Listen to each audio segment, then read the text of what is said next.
Alex from IBM Quantum. The algorithms that we're going to cover today is called the Variational Quantum Eigensolver. Welcome to Qubits and Coffee webinar.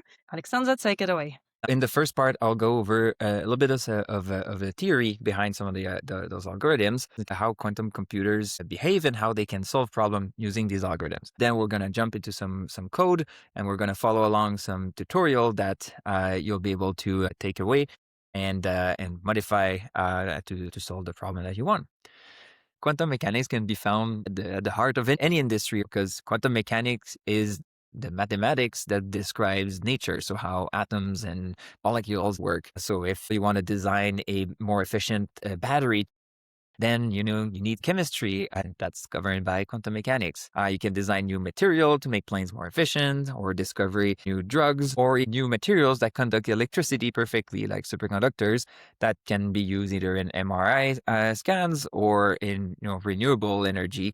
For the last 100 years, people have built classical computers. The phone that you have, the laptop, the desktop, or the massive super AI data centers, they all work under the same computational logic. But because they operate under a certain set of strict rules as to how they can treat information and therefore solve problems, obviously there are problems that are easy to solve and there are some problems that are hard. So hard problems are often referred to as NP-hard problems. So that just means that they're really hard for classical computers. This is where quantum computer comes in. Fundamentally, quantum works under a different set of rules that are governed by quantum mechanics. If you change the fundamental rules of how you can now treat information, going from bits to quantum bits, then because you change the rule, then you can expect the easy problem for quantum computers to be slightly different than the easy problem for classical computers. There's a overlap between problems that are hard for classical computers, but easy for quantum computers. And these are the interesting problems to us. Quantum mechanics is at the heart of nature, like atoms and molecules. So that's a natural fit. Another famous example is factoring. So that comes from Shor's algorithm. So his famous discovery from 1994 found out that you can factor very large numbers into their prime components, into their prime factors using quantum computers, a problem that is believed to be NP-hard for classical computers. That's important because it's at the basis of most cryptography that we're currently using. We know how to build cryptography that is hard even for quantum computers, and that's a whole field called quantum safe cryptography. Today we're going to focus on this first blob at the top right about simulating quantum mechanics. But what do we even care about simulating quantum mechanics? Quantum mechanics is at the heart of everything. People have been thinking about how can we actually use quantum computers to tackle problems? And people came up with algorithms that require different size of quantum computers. Let's put it this way. For the very early quantum computers that we had, roughly around tens of qubits, people were running these algorithms.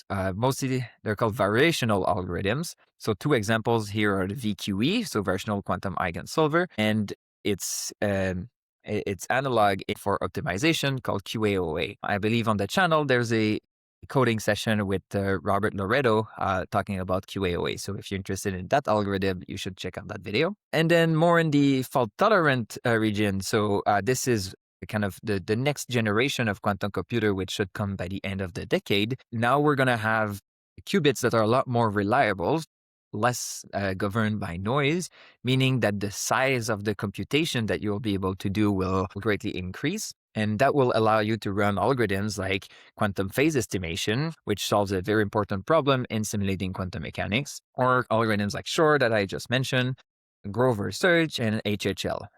So the last three are not per se for simulating quantum mechanics, but they're examples of fault-tolerant quantum algorithms that you'll be able to run eventually. We have those quantum computers that have 100 to 200 physical qubits that are quite noisy. So it's kind of too big to still run VQE or to still run VQE, for example. But we've designed a new class of algorithms that are most amenable for these devices today.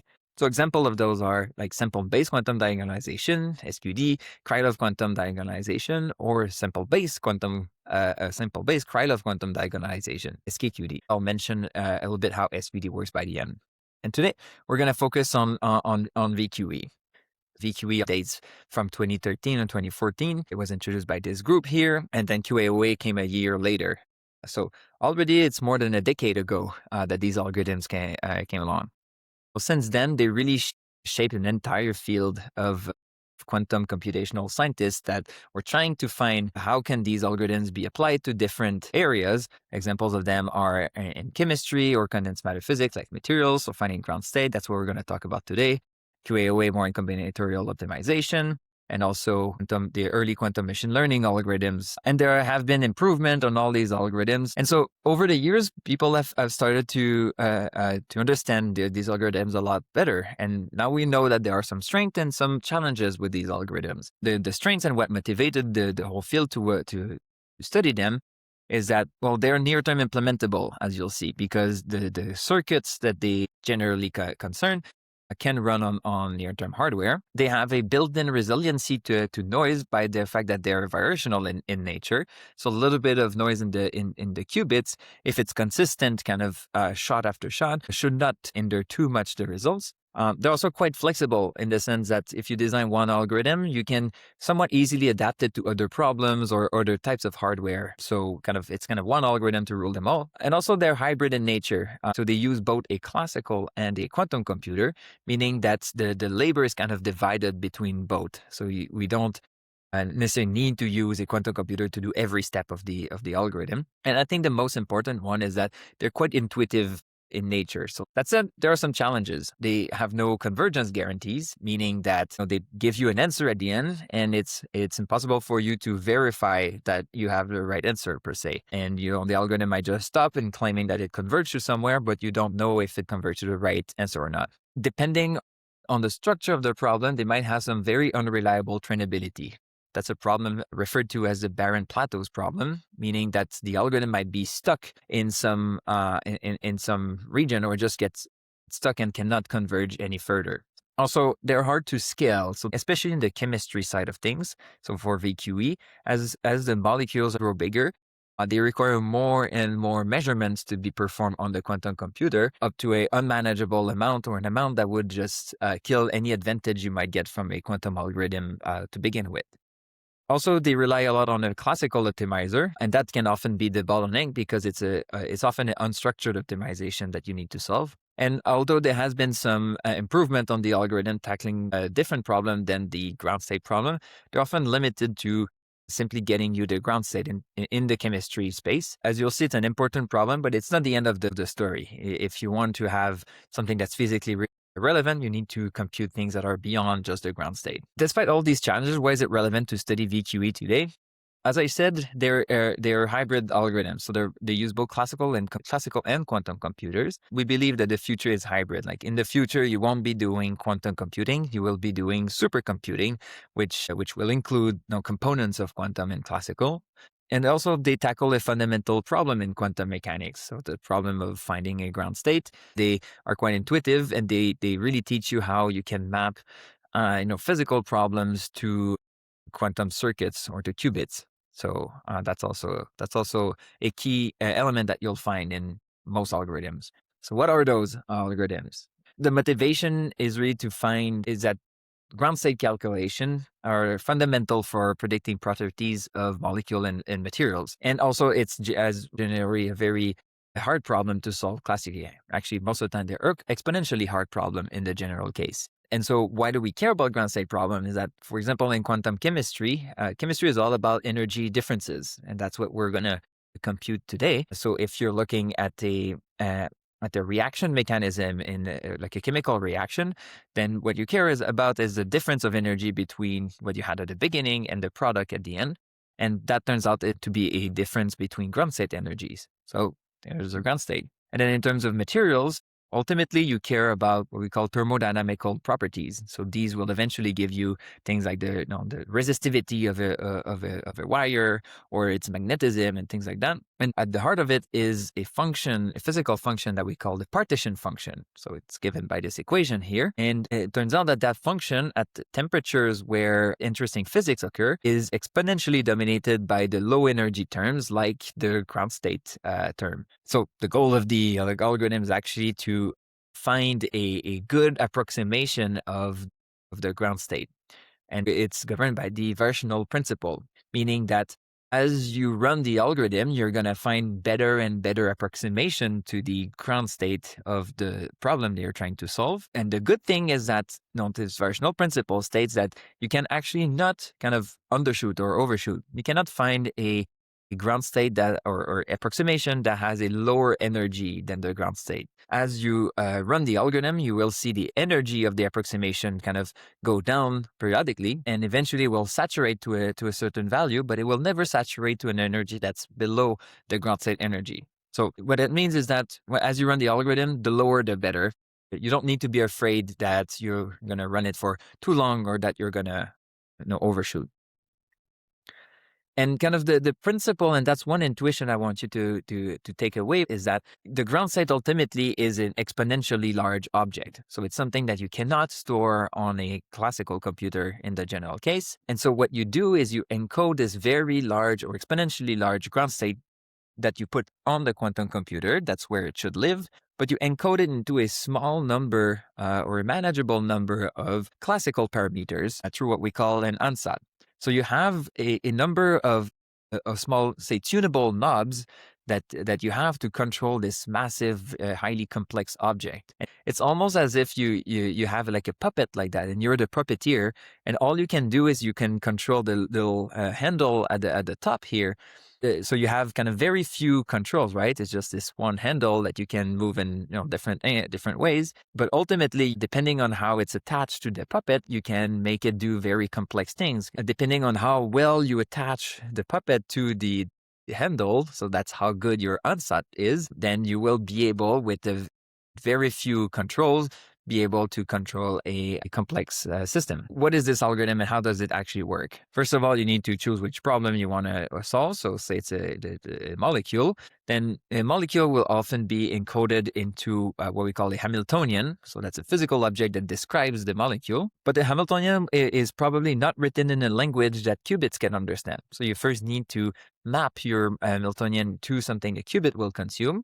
So that's often done through what we call a Jordan-Wigner transformation. So now you have a description of the problem that's consumable by quantum computers. Then you need to design this ansatz I was telling you about.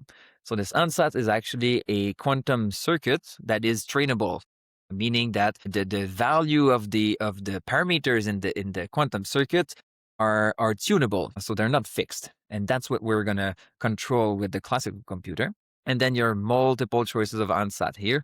Ansatz simply means that you're making like a design choice, basically. And so it can be sometimes a little bit of an art to design a good ansatz. But as you progress, you gain some intuition as to what might or might not work for different problems. The next step is to now choose the classical optimizer. The classical computer will be optimizing the parameters of the ansatz. And now there are different flavors of a classical optimizer depending on the nature of the problem that you want to solve and what task exactly you want to achieve. Some are gradient based, some are not. So you have some design choices to make there. And now, once you did all these choices, you can actually run the algorithm. And the algorithm is kind of a 3-step that you repeat. So first, you use the quantum computer to prepare the first guess of what a ground state is. It's going to be a bad guess. That's fine. It's a first trial. So you start from an initial state that you chosen before, and now you just apply the ansatz to that initial state to get the first guess that is parameterized by these angle theta. Then what you need to do is to assess how good that guess was. And what you do is you measure the energy of that guess ground state. And what it means mathematically is to measure the expectation value of the H, the Hamiltonian, which is the H qubit that we mapped our problem onto. So you measure the energy, and that requires multiple measurements to be done on the quantum computer. And then you send that energy to the classical computer, which then optimizes to get the new set of variational parameters to try again in a new trial wave function. So you repeat that until you reach some convergence or until a maximum number of iterations has been done.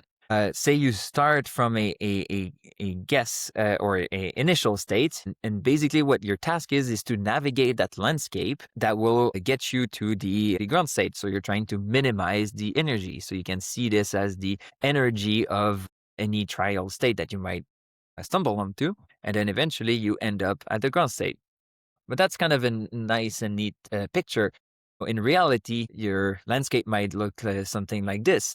So it might be a bit hard to know which direction to go first, and you might get stuck into these what we call local minimas instead of actually reaching out the target. And the thing is that because you have no idea what the actual answer is, then it might very well be that your target is actually outside of what you can reach with the ansatz that you chose. That might be the case, and you wouldn't know about it.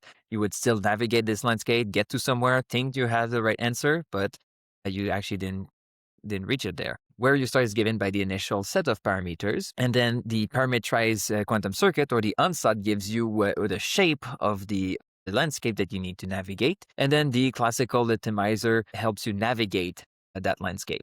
So that's the intuition, and depending on where you are, depends on the value of the parameters at that very step.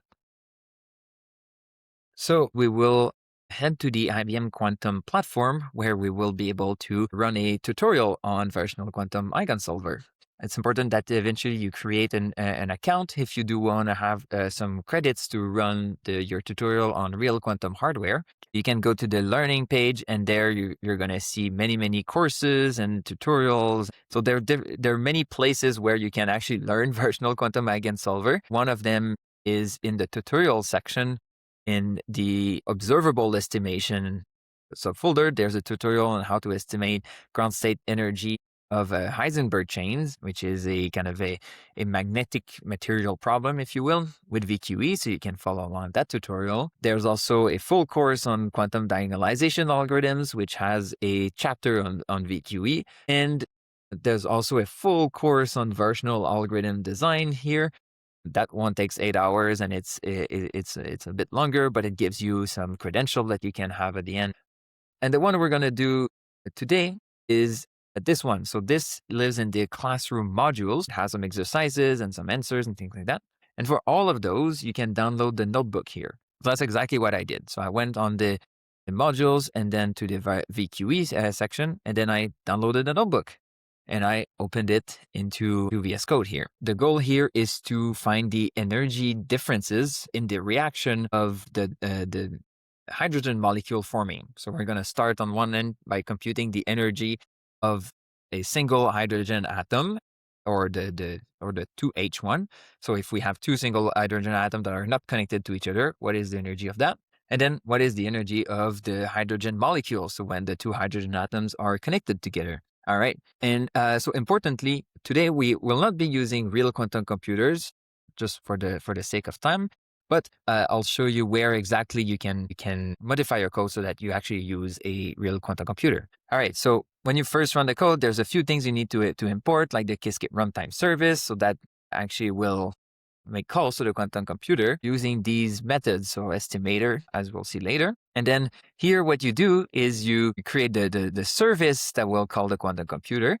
And then you want to find a quantum computer, or here we refer to it as the backend. So here we can find the quantum computer that is the least busy, because at IBM we have many quantum computers and many people are trying to use those. So you can see what quantum computer is the least busy so that you get your results just faster. And in that case, it would be the IBM FES quantum computer here. However, we won't be using it today. Today we will be using a simulator that simulates real quantum computer with realistic noise. So what we do here is we first create a noise model that replicates the noise of this quantum computer. And then we create what I call here a backend simulator. And that's the simulator that comes in the Qiskit AR package. And we're giving it the noise model from the quantum computer as a noise model. So this will try to replicate what the real quantum computer is doing as much as possible. All right. So first of all, we need to find what the problem Hamiltonian is. So you are not mapping it directly, but you can first find the problem Hamiltonian using a chemical basis, so the STO6G basis. And then you use as I mentioned, a Jordan-Wigner mapping to get this Hamiltonian. So it's a single qubit Hamiltonian that has a I and a Z component. So we created it here in terms of Hamiltonian, and that's a sparse Pauli up operator. Because it's a small enough problem, we can classically get the exact answer. So we can actually diagonalize this Hamiltonian perfectly and see what the real ground state energy is. So that's what this method is doing here. And we know that the real ground state energy of the single hydrogen atom is minus 0.4d71 Hartree, which is units of energy. Okay, so now we have a problem in Hamiltonian. Now we need to find an ansatz. And so here we're going to test out 3 different ansatz to solve the same problem. So the first ansatz is going to be this circuit here. So that's just a single qubit gate that has a variational parameter. So a variational angle. So that's the ansatz 1 here, has a 1 Rx angle. So it's a rotation around the x-axis of the Bloch sphere. And then we have a second ansatz that has two gates, so 2 variational parameters. And then a third ansatz that has 3 different gates with 3 different angles. So now let's see how expressive these ansatz are. We do want to make sure that we can cover a space that is big enough so that the answer that we're looking for is contained within this landscape. What we're doing is we're looking at if the ansatz can cover it. So the first ansatz, that's just a single qubit gate. Basically, what that means is that we can only find answers that live along this circle. And as you can see there's the x-axis here. So the first ansatz, as I said, is just a rotation around the x-axis. So that means that if our answer lives here, then there's no way that this ansatz will be able to give us the answer because we're kind of constrained to finding solutions that are on that circle. Now let's look at what ansatz number 2 is doing. Remember, there's 2 single qubit gates with 2 variational angles. And now we see that we cover the full Bloch sphere. So that means that we can find answers that are basically anywhere. So for sure, somewhere along on these dots is the answer we're looking for. So that means we can access it. Now let's look at the third ansatz that has 3 variational parameters. Now, same thing, we can also cover the full Bloch sphere. So we're good. So we can either choose between ansatz 2 or 3 to hope to find our answer. That's just a sanity check. And that is a sanity check that is available only if we have single qubit ansatz. As soon as you have 2 qubits, then you need, with a single qubit, you need a 3D sphere. If you had 2 qubits, then you need a 4D sphere to find that out, which is not possible, unfortunately, to represent on a screen. So we're choosing that ansatz that has 3 single qubit gate like this. Super. Now we need to actually optimize it for the quantum hardware because the quantum computer does not necessarily read the same things that humans do here. So how we do this, that's the process of what we call transpiling. So transpilation here, the circuit into the machine language of the specific quantum computer that we want to use it. So remember, we have the backend, so that's the quantum computer we're using here. So we're creating this target object here. So in this case, it's a backend simulator, but again, the simulator acts as if it was the real quantum computer. And what we do is we create this path manager. So the path manager is something that will basically scan the circuit kind of back and forth and trying to convert every operation into a language that the computer can understand. So, and what I mean by language that quantum can understand is that we need to put it into the native gates of the hardware. So you see here that we put it Rx, Rz, Rx. Well, the native gate, would be like CZ, ID, blah, blah, blah, RZ. So RZ is here, could do X gate, but not necessarily Rx gate. So we need to make sure the circuit reads in those language. And that's what the path manager does. And now the new transpiled circuit would look something like this. So you see there's a bit more operations, but at least these are steps that the quantum computer can understand. All right, so now we have the circuit that we can run. Then the next step is to actually execute the circuit on the hardware. So here what we do is we just design the cost function. So remember, the cost function is to measure the energy of our circuit. So that's what we're doing here in the estimator function here. So we need the ansatz, we need the Hamiltonian and the parameters, and then we just estimate the energy and we store the energy in this area here. So that's just a function to do this. We design the first set of parameters. So we have 3 parameters and we just say it's 1, 1, 0. Perfect. It could be anything and you should be able to play around with those. And then we actually run it on the hardware. And this is what it will look like. So we first create this batch instance because we have multiple circuits that we want to run together on the backend, and then we specify a few options. So like how many times do we want each circuits to be run? So that's the number here, and then we just run the minimization procedure, because again we want to minimize the energy of that state. So that's what this function does here. And remember I told you that we need to choose the classical optimizer as well. So that is what we're putting here. So Kobila is a classical optimizer that is often used, and we can give it a few parameters that the Kobila algorithm does. And then we launch the session or the batch here. And then we see that we did 10 iterations because we said the maximum iteration is 10. So at every iteration, we see the energy that goes down and reaches, minus 0.45. All right. So now we can compare the energy given by the VQE. So the computed ground state energy here was actually like minus 0.46, and the reference ground state energy is 0.47. So close enough. All right. So now we can kind of plot this energy. So we can see on this plot here so that's the energy on the y-axis. X-axis is the iterations. So we see, so we did 10 iterations here, and we saw that the energy kind of fluctuated a bit and eventually settled to, around minus 0.46. Okay, cool. So now we have an idea of what the algorithm is actually doing as the optimization procedure goes. Okay, so that was for the single atom H. Now we can repeat the same for the 2 atom H. So now for the 2 atom H, we need to add this Hamiltonian term with the X, the X gate here. It's basically repeating this exact same procedure, but again with the same ansatz, but with a slightly different problem Hamiltonian. So that's the only thing that's changing here. So repeat again. Now we run it for 15 iterations, okay? And then we get to an answer here. So the computed ground state is minus 1.12, but the actual real ground state is minus 1. So now we can again plot what it looks like. So we see the 15 iterations that we did here. The VQE energy is going down and nearing the target energy.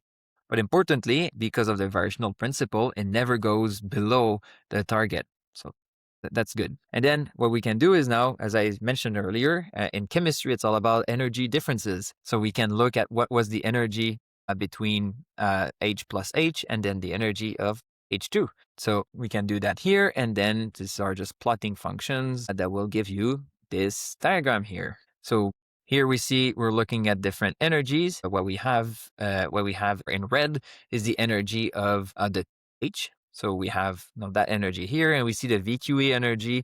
I mean, here is kind of off the chart a little bit. It's actually right here. So the VQE energy is expectedly a bit higher than the real exact energy. And now the H2, which has a lower energy than the 2 separate atoms, actually have a lower energy. So that's just a simple example. Again, if you want, the tutorial is here in the module section, and in the tutorial you can see that it's actually using the real quantum computers. And when you're using the real quantum computer, I think you have a slightly better diagram at the end.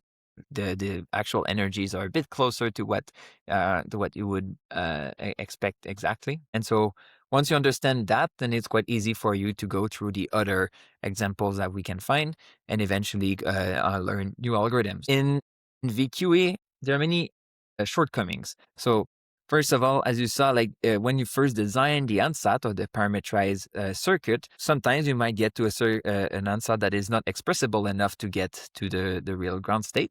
So that's a problem. You're also limited by the noise of the circuit. And in our case, we had only a single qubit Hamiltonian, so we were able to measure it very efficiently. But as the molecules grow bigger, then you have many, many terms to measure when you evaluate the cost function. So that's a problem. Plus, as I mentioned, the barren plateaus are a big problem as well. So a good alternative that the team at IBM with the collaborators at RIKE and the University of Colorado Boulder came up with is called the sample-based quantum diagonalization, or SQD.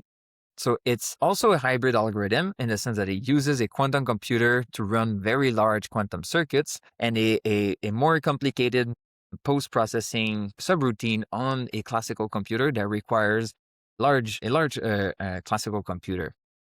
It kind of complexifies the classical part so that we can offload even more a task from the quantum computer, and they used it to compute very large molecules. So like the N2, Fe2S2, all the way to Fe4S4 that uses up to 77 qubits. And running VQE on Fe4S4 would not be possible, unfortunately, but they were still able to extract some relevant quantities with this SQD method. And, it is a more complex algorithm.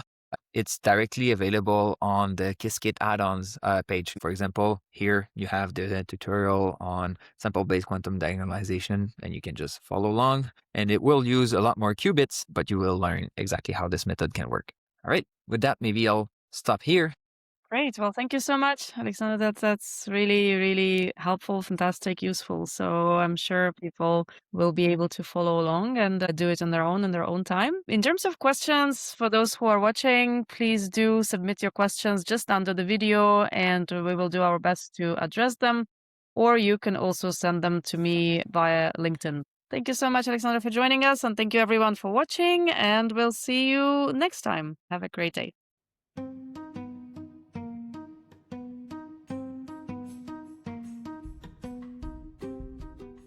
Welcome. My name is Katja.